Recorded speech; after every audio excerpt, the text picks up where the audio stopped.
আমার সুন্দরী পুকি বাড়িতে ছোট ছোট 5টা বাচ্চা রাইখা বুইড়া বয়সে আসছে পিরিত করার জন্য। তাও আবার কার লগে জানেন? একটা ছাপড়ি হিরঞ্চির মতো দেখা যায় কাইল্লা মুরগের লগে। আমার সুন্দরী পুকি যারে দেখতে পুরো পরীর মতো লাগে, তার সাথে এই কাল্লুর গড়ের কাল্লুরে দেখা আমার মনে একটা কথা বারবার ঘুরতেছিল। আসলেই যুগের সাথে সাথে মাইয়াগোর রুচিও জঘন্য হয়ে গেছে। ঘটনাটা শুনেন। পুকি তার বাচ্চাগুলোকে নিয়ে ছোট্ট এই খাঁচার মধ্যে থাকতো।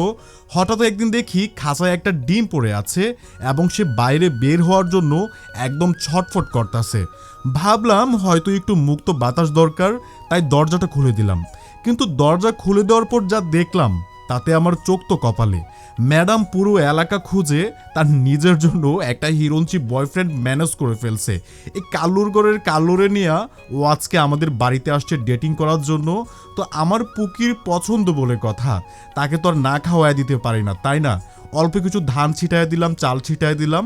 দেখেন পুকি তার কাল্লু বয়ফ্রেন্ডের নিয়ে কত সুন্দর করে খাবার খাইতেছে।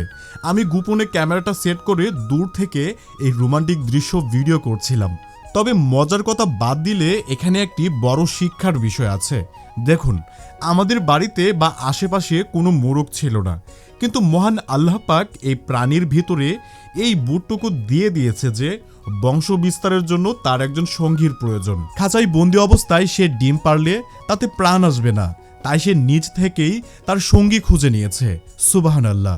সৌন্দর্য হয়তো আমাদের কাছে বড় বিষয়, কিন্তু মহান রব প্রতিটি প্রাণীর ভিতরেই নিজের ভালো মন্দ বুঝে নেয়ার সহজাত জ্ঞানটুকু দিয়ে দিয়েছেন। যারা বিশ্বাসী তারা জীবনের প্রতিটা ক্ষেত্রে এভাবেই মহান রবের অস্তিত্ব আর তার অসীম কুদরত অনুভব করতে পারে। পুকি এখন তার এই ছাপড়ি বয়ফ্রেন্ডকে নিয়ে খুবই খুশি। আর আপনারা ভিডিওর পিছনে যে ছোট ছোট খাঁচাগুলো দেখছেন, এগুলো কিন্তু আমাদের নিজেদের হাতে তৈরি। মজবুত মেহগনি কাঠ দিয়ে এই খাঁচাগুলো আমরা তৈরি করেছি। যাদেরই লাগবে এমন সুন্দর সুন্দর খাঁচা, আমাদের স্ক্রিনে দেখানো হোয়াটসঅ্যাপ নম্বরে মেসেজ করতে পারেন। ইনশাআল্লাহ আমরা ক্যাশ অন ডেলিভারিতে পুরো বাংলাদেশে এই খাঁচাগুলো হোম ডেলিভারি দিয়ে থাকি। দোয়া করবেন আমার পুকি এবং তার নতুন সংসারের জন্য। আর পুকির মাধ্যমেই যেন আমার খামারটা বরকতময় হয়ে ওঠে। আমি সজীব ছিলাম আপনাদের সাথে কিশোরগঞ্জ থেকে। আর আপনি ঠিক কোন জেলা থেকে সজীব ব্রাদারের ভিডিও দেখছেন অবশ্যই কমেন্ট করে আমাদের জানিয়ে দিতে পারেন। দেখা হচ্ছে আমাদের পরবর্তী ভিডিওতে। সে পর্যন্ত ভালো থাকবেন। আসসালামু আলাইকুম ওয়া রাহমাতুল্লাহ।